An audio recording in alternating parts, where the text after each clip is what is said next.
നമസ്കാരം കർമ്മ ന്യൂസിലേക്ക് സ്വാഗതം. തെരഞ്ഞെടുപ്പിന്റെ അവസാന നിമിഷങ്ങളിലും കോൺഗ്രസിൽ നിന്നുള്ള പടിയിറക്കങ്ങൾ തുടരുന്നു. ഗുജറാത്തിലെ കോൺഗ്രസ് നേതാവായ OBC നേതാവ് അൽപേഷ് താക്കൂർ പാർട്ടി അംഗത്വം രാജിവെച്ചു. അത്യന്തം വേദനയോടുകൂടിയാണ് കോൺഗ്രസ് വിടുന്നതെന്നും BJPയുടെ ഒപ്പം ചേർന്ന് പ്രവർത്തിക്കാനാണ് താൽപര്യമെന്നും അറിയിച്ചു. പാവപ്പെട്ട ജനങ്ങളെയും താക്കൂർ സമുദായത്തെയും സേവിക്കാനാണ് ഞാൻ പൊതുപ്രവർത്തന രംഗത്തേക്ക് വന്നത്. പാവപ്പെട്ടവരുടെ ജീവിതത്തിലേക്ക് വെളിച്ചം എത്തിക്കണമെന്നായിരുന്നു എന്റെ ആഗ്രഹം. എന്നാൽ ഗുജറാത്തിലാകെ താക്കൂർ സേനയിലെ യുവാക്കൾ തങ്ങൾ അപമാനിതരായെന്ന തോന്നലിലാണ്. എനിക്ക് മറ്റെന്തിനേക്കാളും വലുത് എന്റെ താക്കൂർ സേനയാണ്. അധികാരത്തോട് ആർത്തിയുണ്ടായിരുന്നുവെങ്കിൽ ഞാനും എന്റെ താക്കൂർ സേനയും കോൺഗ്രസിനൊപ്പം ചേരില്ലായിരുന്നു. ഞങ്ങൾ തിരസ്കരിക്കപ്പെടുകയും അപമാനിക്കപ്പെടുകയും അവഗണിക്കപ്പെടുകയും ചെയ്ത സ്ഥലത്ത് ഇനിയും തുടരേണ്ടതില്ലെന്നാണ് എന്നോട് സേന പറഞ്ഞത്. അതിനാൽ ഞാൻ എല്ലാ സ്ഥാനമാനങ്ങളും രാജിവെക്കുന്നു.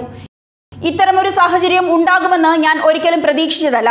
വളരെ വേദനയോടെ കോൺഗ്രസ് പാർട്ടിയിലെ എല്ലാ സ്ഥാനങ്ങളും ഞാൻ രാജിവെക്കുന്നു. ബഹുമാനമാണ് ഞങ്ങൾ ആഗ്രഹിച്ചത്, പക്ഷേ വഞ്ചനയാണ് പകരം കിട്ടിയത്.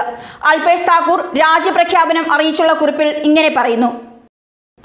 അൽപേഷ് താക്കൂറിനൊപ്പം 2 MLA-മാരും പാർട്ടിയിൽ നിന്ന് രാജിവെച്ചിട്ടുണ്ട്.